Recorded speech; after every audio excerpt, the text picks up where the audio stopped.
Good evening. Next 1 week మన Indian markets ఎలా ఉంటాయి బ్రీఫ్గా చూద్దాం. Nifty, bank Nifty and couple of stocks. Nifty chart చూసేసరికి మనకి వీక్లీ టైం ఫ్రేమ్లో వెళ్తే మీరు చూస్తే ఒక బేరిష్ ఎంగల్ఫింగ్ ప్యాటర్న్ ఫామ్ అయ్యింది. అండ్ మోర్ దాన్ దట్ ఏమైందంటే ఒక 20th మార్చ్ చూడండి. 20th మార్చ్ లోకి మన 19th ఏప్రిల్లో టెస్ట్ చేసి పైకి వెళ్ళింది. అండ్ మనకి ఇక్కడ ఒక ట్రెండ్ లైన్ కూడా ఆ రోజు టచ్ చేసింది, కానీ ట్రెండ్ లైన్కి క్లోజింగ్ మాత్రం పైన అయింది. సో ట్రెండ్ లైన్ పైన క్లోజ్ కావడంతో మనకు మళ్ళీ ఒక 5-6 డేస్ ర్యాలీ వచ్చింది.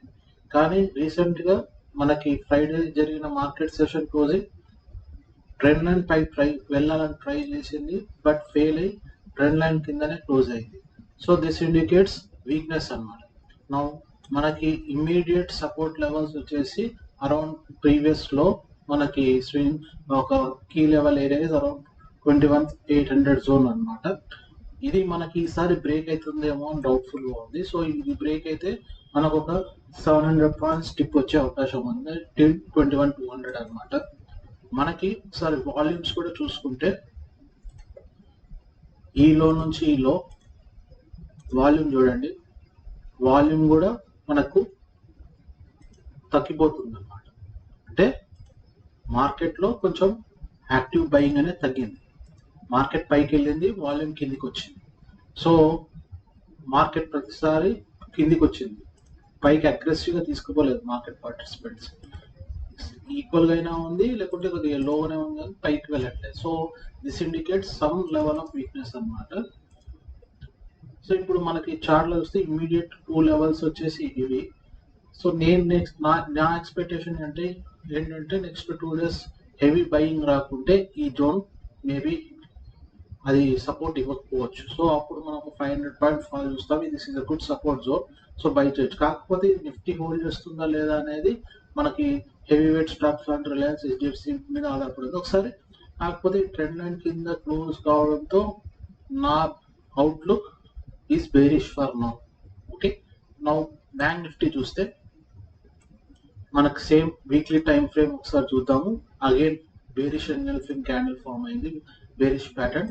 డైలీ టైం ఫ్రేమ్ చూద్దాం. డైలీ టైం ఫ్రేమ్ లో అగైన్ మనకి నిఫ్టీ లాగానే 19th ఏప్రిల్ స్వింగ్ లో చేసి ఒక మంచి బూస్ట్ తో పైకి వెళ్ళింది. కాకపోతే ఇక్కడ trend line daily time frame లో ట్రెండ్ లైన్ బ్రేక్ అవ్వలేదు, నిఫ్టీలో అయింది. సో ఇది ఒక పాజిటివ్ అనమాట. కొద్దిగా ఇంకా పైకి వెళ్ళొచ్చు అనే నమ్మకం ఉంది. సో 46,700 to 46,800 లెవెల్ అనేది ఒక 200 పాయింట్ జోన్ అనేది ఒక క్రూషియల్ లెవెల్ అనమాట. నెక్స్ట్ 2 డేస్ లో ఏమవుతుందో చూడాలి. బట్ మనకి అగ్రెసివ్ గా సెల్లింగ్ అనేది క్వైట్ అగ్రెసివ్ గానే ఉంది. 4-5 డేస్ క్లియర్ గా ఉంది. అండ్ ఈ లెవెల్ నిఫ్టీ లాగానే నిలబడకుంటే మనకు ఒక ఈజీగా మనకు ఒక 2,000 పాయింట్స్ ఫాల్ వచ్చే అవకాశం ఉంది అనమాట. సో మనము అప్పుడు ఒక షార్ట్ పొజిషన్ తీసుకోవచ్చు. మనం ఒకసారి ఆర్ఎస్ఐ కూడా నిఫ్టీలో చెప్పడం మర్చిపోయినా, ఆర్ఎస్ఐ కూడా చూడండి మనకి బేరిష్ గానే ఉంది. మార్కెట్ పైకి వెళ్తుంది, ఆర్ఎస్ఐ కూడా పైకి వెళ్ళాలి, కాకపోతే కిందికి వెళ్తుంది. ఈక్వల్ అయినా ఉంటుంది, కిందికైనా వెళ్తుంది. సో ఆర్ఎస్ఐ మొమెంటం కూడా మనకి పెద్దగా గొప్పగా లేదు. ఇప్పుడు బ్యాంక్ నిఫ్టీలో మనకు అది క్లియర్ గా కనబడుతుంది. మార్కెట్ పైకి వెళ్ళింది, బట్ ఆర్ఎస్ఐ కిందికి వచ్చింది. So this all shows maybe support hold చేయకుండా మార్కెట్ కిందికి వెళ్ళొచ్చు అని. కన్ఫర్మేషన్ అయితే బ్రేక్ డౌన్ అయిన రోజే వస్తుంది. సో మనం షార్ట్ పొజిషన్స్ అప్పుడే తీసుకోవాలి. నిఫ్టీ, బ్యాంక్ నిఫ్టీ స్టేజెస్ ఇట్లా ఉన్నాయి. మనకి లెవెల్స్ బ్రేక్ అయితే, ఇమ్మీడియట్ సపోర్ట్ లెవెల్స్ బ్రేక్ అయితే కానీ మనం క్లియర్ కట్ హెవీ ఇన్వెస్ట్మెంట్ తో పుట్ ఆప్షన్స్ కానీ ఫ్యూచర్ కానీ సెల్ చేయలేము. నెక్స్ట్ థింగ్ ఈస్ మనకు ఒక 2 స్టాక్స్ చూద్దాం క్విక్ గా. Reliance of course biggest player కాబట్టి హెచ్డిఎఫ్సి బ్యాంక్ తో పాటు రిలయన్స్ కూడా మనకి ఇంకా సపోర్ట్ కొద్దిగా దూరంలో ఉంది. సపోర్ట్ అరౌండ్ 2,680 లెవెల్స్, 2,700, 2,680 లెవెల్స్ మంచి సపోర్ట్ గా ఉంటుంది. 2,650 to 2,700 లెవెల్స్. ఈ లెవెల్ బ్రేక్ అయితే మాత్రం నిఫ్టీ మనం అనుకున్నట్టు ఖచ్చితంగా 21,100 లెవెల్కి వచ్చేస్తుంది. సో మనకి రిలయన్స్ ఎంత సపోర్ట్ చేస్తుంది అనే దాని మీద మనకి చాలా ఆధారపడి ఉంది. అగైన్ ఆర్ఎస్ఐ కూడా కొద్దిగా వీక్ గానే ఉంది. మనకు చూస్తే మార్కెట్ స్ట్రైట్ ఉన్న RSI కొంచెం వీక్నెస్ చూపిస్తుంది. లెట్స్ సి మనకి ఈ లెవెల్ వరకు మాత్రం వెయిట్ చేసి కావాలంటే ఒకవేళ బుల్లిష్ ఎంజల్ ఫుడ్ ప్యాటర్న్ లేకుంటే హ్యామర్ ప్యాటర్న్ వస్తే మనం స్టాక్స్ కొనుక్కోవచ్చు. రిలయన్స్ లో స్టాక్స్ ఇంట్రెస్ట్ ఉండేవాటి. బట్ ఈ 2400 లెవెల్ అనేది మాత్రం ఒకవేళ వస్తే మంచి by on dip long term కూడా పనికొస్తుంది. సో రిలయన్స్ అనేది మనకి ఇప్పటి వరకు అయితే అప్ ట్రెండ్ లోనే ఉంది, ఇంకా అప్ ట్రెండ్ బ్రేక్ అవ్వలేదు. నెక్స్ట్ ఫైనల్లీ టైటాన్ చూద్దాం. టైటాన్ చాలా మందికి ఇష్టమైన స్టాక్.